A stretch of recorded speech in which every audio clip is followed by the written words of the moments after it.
Imagine living your life after 50 and feeling energized and excited about your future. Welcome to the Women in the Middle podcast, the podcast for women who are ready to figure out what they want and create the life they deserve. Here's your host and master certified life coach, Susie Rosenstein.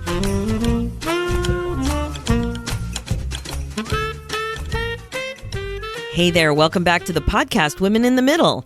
I'm your host, Susie Rosenstein, your master certified coach and midlife mentor. And once again, I'm so glad to be here with you for this week's episode, which is about how to set up your midlife for more excitement.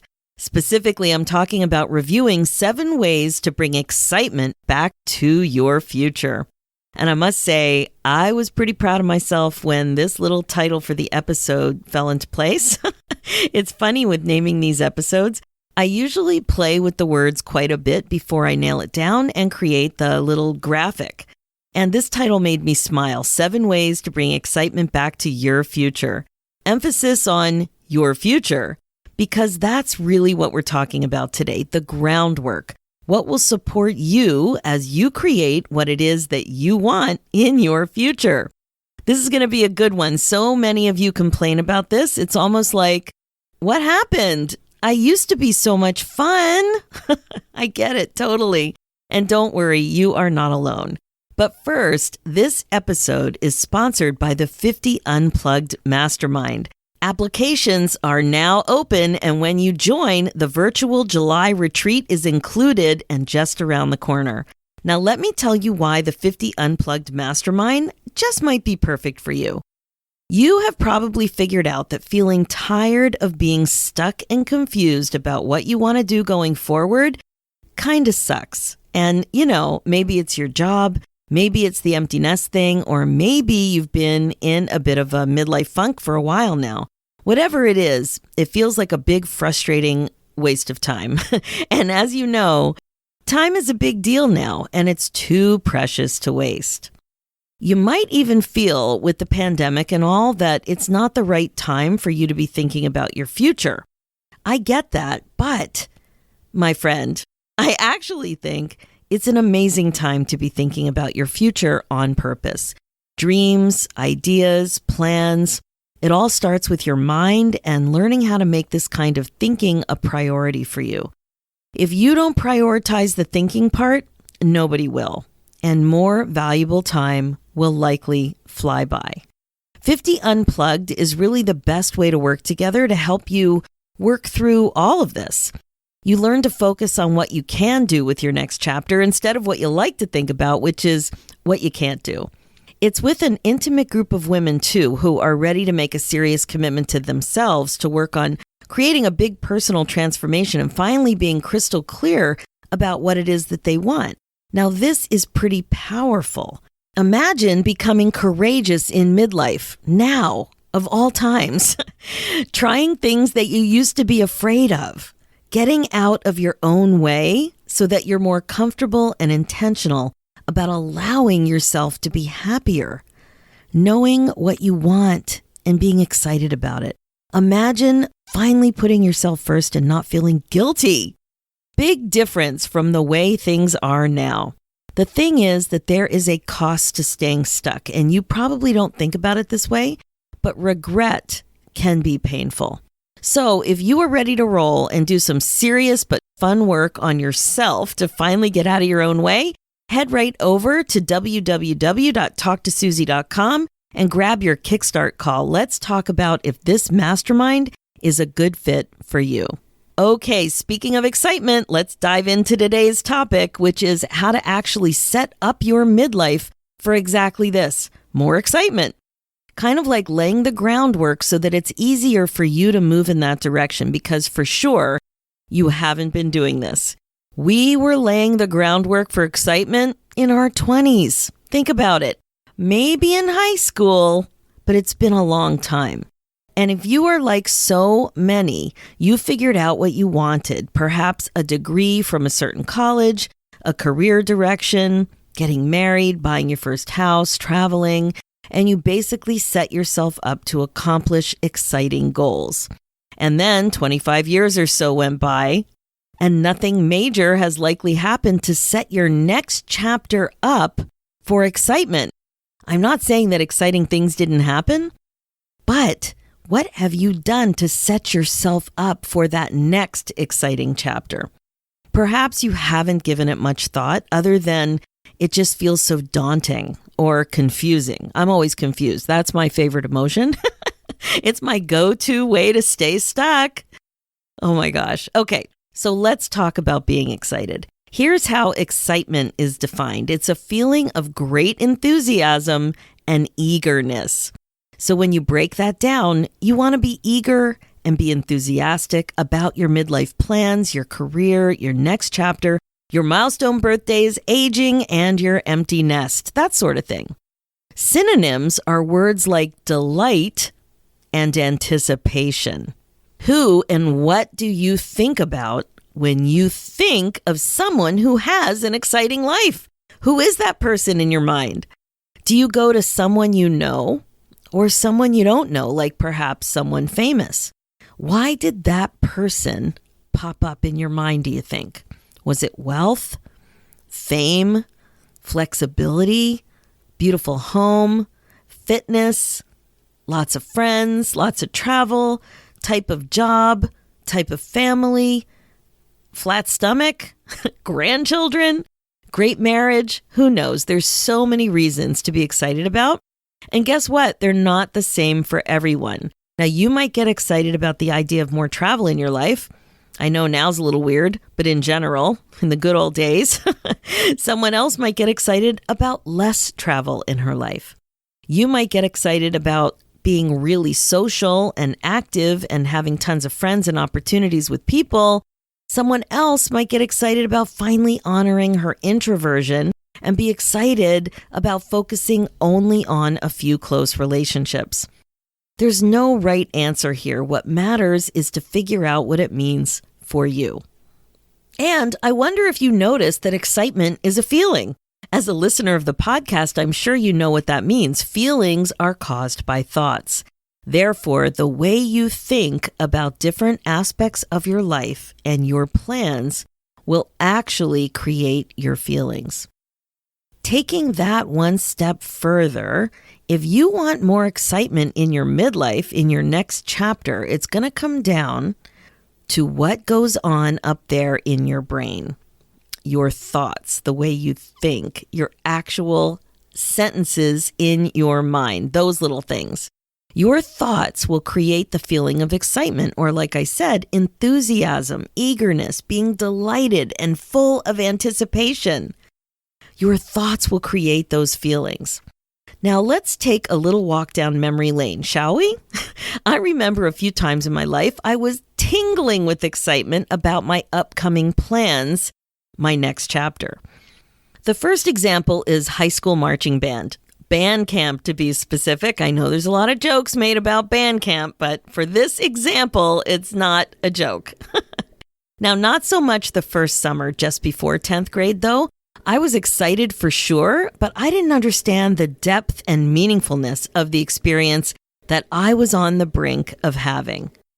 But the next summer, the one after 10th grade, that one was different. My band, the North Penn Marching Knights of Lansdale, Pennsylvania, had just won a national championship the year before, which was my first year, and I had never experienced anything quite like that before. In terms of a team type of experience for me, it was a first. Like, I was never in sports or anything competitive, so it was completely new, and I was so committed to give my absolute best. I loved the whole experience. And in terms of a musical experience, it's hard to describe. Again, it's so strong and amazing and so challenging and so beautifully powerful. Our musical ability was so precise. Like, this was a big band. There were 180 students, including band front, and it was a lot of people being so focused and playing together and moving together. And being part of a well-orchestrated wall of sound like that was a very amazing. It was just such an amazing experience. And I would say also a really proud experience. And I wanted more. So that next summer, I was beyond eager and enthusiastic to do the hard work, make the commitment and dive in at the highest level. I wanted a leadership position too, and I got one. I was the leader of the saxophone section. It was so much fun. And anyone who was part of a competitive high school band experience knows that band camp wasn't all fun and games. We practiced on a very hot parking lot, which was, it was painted and it had all the lines and the hash marks of a football field. Did I say it was hot? Oh my God, so hot. And there were long hours, but it was so much fun and so rewarding. And I was thrilled that I had 2 more years of that experience. That was the best. It was one of the best experiences of my life. Now, the next experience that I can remember being tingly like that, tingly with anticipation and enthusiasm, was going to college. Again, that was another next chapter. The feeling was almost electric, and I couldn't wait. I wasn't afraid. I loved that it was a fresh start. I loved that it was completely new. I had even made a big decision to start using my name Susie again. I'd been called Sue all throughout junior high and high school. I thought that was cooler, right? It sounded more mature. I was totally ready to move away too. Again, I couldn't wait for this next chapter. It really was exciting. There are more tingly times that I'm remembering now that I'm focusing on it, but these 2 really stand out. So as I'm talking about band camp and as I'm talking about going to university, what's coming up for you? What plans did you have for your future that you were super excited about? It's a little different for us now, wouldn't you agree? Are you tingling with excitement about anything? When we get tingly, we usually get worried that something's wrong and we make a doctor's appointment. It's kind of like we got a memo from Larry David himself and curbed our enthusiasm for the future. I totally love that show, but really that's the attitude of the show. Curb it. Come on now, curb that enthusiasm. It's so weird too. Being at this phase of life usually means that you're older and wiser and probably a bit more settled financially. If you have kids, they're probably older, and when you look at it on paper, it seems like you would have the groundwork set up already for more excitement in midlife, but not so much for many women in the middle. There are so many things you could be super excited about, but you're not. So if this is you, don't worry, you're not alone. In fact, my clients tell me this all the time. They know they are prime for exciting times ahead in midlife, but they aren't excited. And the reason is because of their thoughts, of course. Your thoughts stink.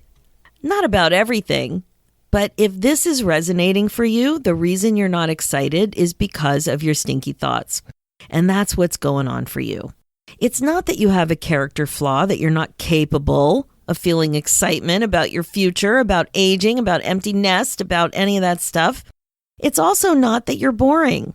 It's not that you're not fun anymore either, even though that's what your kids think.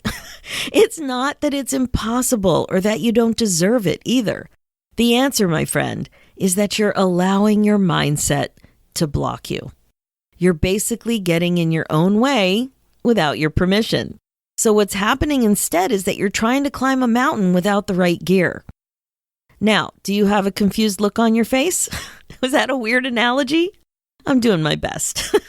You're trying to go from here to there, but you don't have what you need to help you make it more exciting, which is your mindset. Now, you might be thinking, how can this be when I want to make sure that I have an exciting life, right? You want it, so why is there a problem? And I think that is a great question. Wanting an exciting life isn't the same as believing that you deserve an exciting life. Wanting to be eager and enthusiastic about your next chapter isn't the same as you believing that you can create an exciting next chapter. Do you follow? Those pesky thoughts, they're at it again. So I pulled together a little gift for you. I summed it all up, and it's called 7 Ways to Bring Excitement Back to Your Future.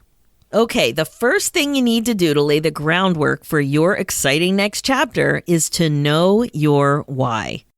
You have to give some thought to connecting with why you want what you want. Go there. Don't just assume that it's like every other part of your life. It's different. This thing that you want or want to experience is part of your future. It's important to you. It might even be one of the most important aspects of the future that you want to create. So ask yourself why. What do you make it mean that it's a priority for you? Why does this thing or experience turn you on so much? Why is it so meaningful? Understanding this will help you connect to what you're focusing on, which is creating your future on your terms. How great is that? Now, the second way to bring excitement back to your future is to be open to being extremely uncomfortable on your road to excitement. When you really think about why something is exciting, even with a definition, you see that it's not the same for everyone. Some people think golf is exciting and want more of it in their lives. For me, this is not exciting, but whale watching is. You see what I mean? It's so subjective. But some things that you really want in your future freak you out a little bit, but you're drawn to them anyway. Now, this is what happened for me when I went ziplining in Costa Rica with my family. When I thought about it, I was excited. I mean, what's not to get excited about? Costa Rica, the lushness, the beauty, the nature, my family, all things that were exciting. And when I thought about the actual ziplining, I imagined being just above the trees, whooshing by and occasionally feeling some leaves rush by my skin. I did not imagine being about 500 feet above the trees. I didn't imagine flying head first in the Superman position either. This all completely freaked me out. So I figured, well, this is exciting. I couldn't deny that it was exciting. So I pushed myself. I decided I could close my eyes. I remembered my son had a GoPro. I could watch it all later. And I did it. There was lots of discomfort, but a definite adrenaline rush. It was exciting and I had no regrets. And I might add, also no plans to do it again. But this is what I mean. Your mindset will have to shift to allow pushing yourself like this. If you don't work on your thinking, your brain will freak out and think you will die and close the whole idea down. You have to think thoughts that allow you to support creating the excitement that you want. Now, it doesn't have to be ziplining or anything scary like that, like skiing or jumping out of a plane, for example. It could be joining Toastmasters or taking tap dancing or performing in community theater.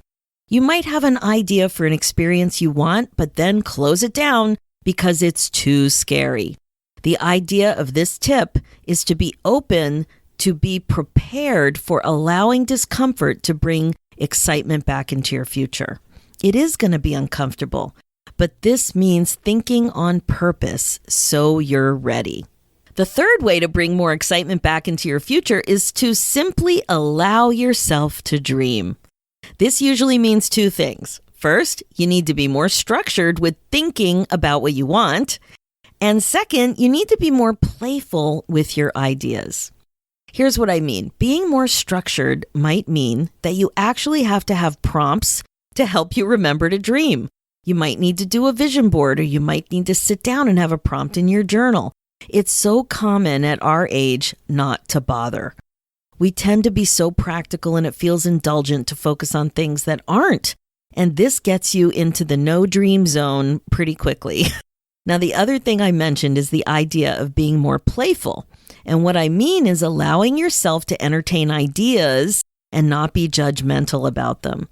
Go out of your way to be silly on purpose, to think something far-fetched and a bit extra.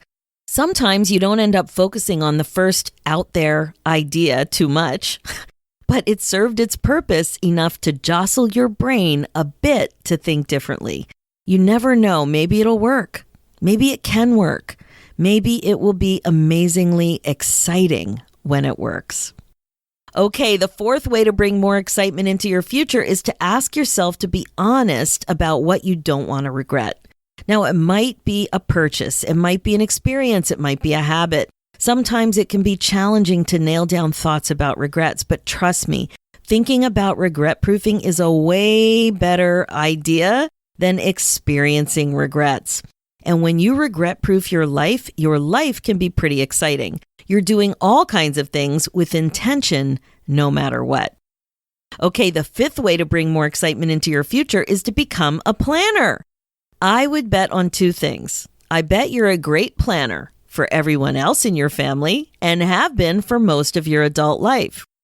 And I also bet that you own a lot of planners.